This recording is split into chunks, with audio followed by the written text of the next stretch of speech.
রথযাত্রা বিভিন্ন জায়গার পাশাপাশি শিলিগুড়িতেও জোর কদমে চলছে রথযাত্রার শেষ মুহূর্তের প্রস্তুতি।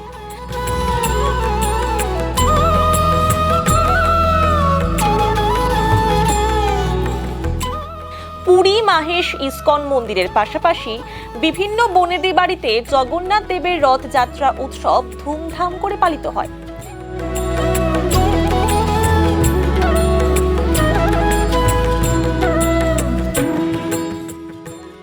এবছর পুরীর রথের আদলে শিলিগুড়িতে রথ তৈরি করে তাক লাগালেন শিলিগুড়ির ৩৯ নম্বর ওয়ার্ডের বাসিন্দা দেবাশিস হালদার। ৪ বছর ধরে রথ তৈরি করেন তিনি।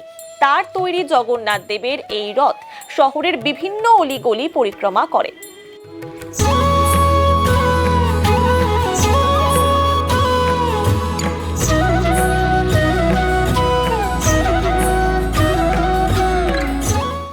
এদিন দেবাশিস হালদার জানান, লকডাউনে প্রথমবার রথ বানিয়েছিলাম, তারপর থেকে প্রতি বছরই তৈরি করছি।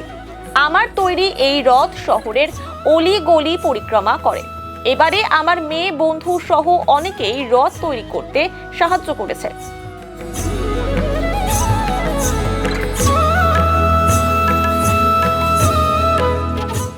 শিলিগুড়ির বেশ কয়েক জায়গায় রথ বের করা হলেও সেগুলো বড় থাকার কারণে অলিগলিতে প্রবেশ করতে পারে না।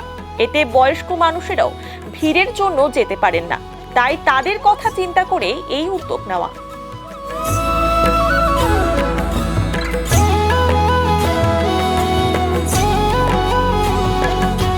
তৈরি করেছি নিজে, কিন্তু আমাকে এটা তৈরি করতে হেল্প করেছে আমার ভাই, তারপর আমার একটা বোন আছে, আমার মেয়েকে পড়াতে আসতো ওই বোন, আমার বাবাও এসেছিলো, বলবো না। তো এভাবেই তৈরি হয়েছে। আর সবচেয়ে বড় সাপোর্ট হচ্ছে স্বয়ং জগন্নাথ দেবের।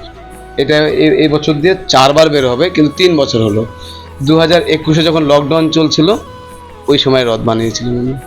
এই রথটা তৈরি করতে পিসবোট আর ফ্রাইবার, তারপরে আমাদের কোল্ড ড্রিঙ্কসের মাজার বোতল আর বাচ্চাদের ইউজ করা সাইকেলগুলো আছে, ওই সাইকেলের চাকা খুবই চাহিদা। আমি তো বললাম, প্রথম বছর আমি এতটা ভাবে উঠতে পারি না যে লোকে এতটা ভালোবাসা দিবে আমার এই রথকে।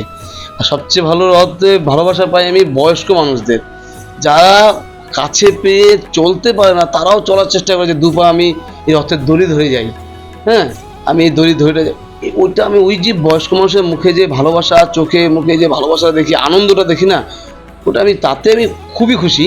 আর লকডাউনে আমি বের করে আমি এতটা ভাবতে পারি নাই যে আমার রথে এত পরিমাণ লোক হয়ে যাবে আর লোকে এত ভালোবাসা দিবে। আমি তো আমার আশার অনেক বাইরে পেয়েছি, অনেক বেশি পেয়েছি। জগন্নাথ দেবের হয়তো কৃপায় এটা অ্যাকচুয়ালি আমার তৈরি করার ক্ষমতা না, এটা আমাকে দিয়ে তৈরি করানো হয়েছে স্বয়ং জগন্নাথের। না হলে আমি নিজে যখন রথটা দেখি আমি নিজে ভাবতে পারি না এটা আমার তৈরি করা বা আমি এতটা তৈরি করতে পারতাম, অসম্ভব। এটা আমি আগেও বলছি, এখনও বলছি, কেননা কোনো একটা অজানা শক্তি আমার পিছনে আমার মাথার উপরে হাত দিয়ে রেখেছিল, দেখেই আমি এই জিনিসটা তৈরি করতে পারছি। চিন্তা ভাবনাটা আমার মাথায় ছিল না, এটা ছিল আমার মামি শাশুড়ির মাথায়। আর মামি শাশুড়ি আমাকে তার নাতির জন্য একটা ছোটো রথ বানিয়েছিল। তো ওই রথটা ওই ইঁদুর, তারপরে হচ্ছে 1 বছর যা হয় নষ্ট হয়ে যায়। তো সে বছর 2020-তে তো বের করা হয়নি, তো 21-এ ওটা নষ্ট হয়ে গেছিলো।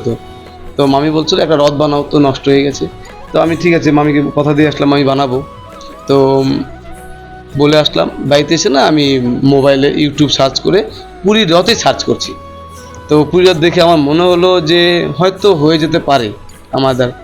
তো শুরু করলাম, কিন্তু আমি ভাবতে পারিনি যে 7 দিনের মধ্যে আমার এতটা প্রেশার পড়ে যাবে এটাতে। আমি ভেবেছি হয়ে যাবে, কিন্তু ছোট ছোট কাজ, সূক্ষ্ম কাজ অনেক সময় লেগে যায়।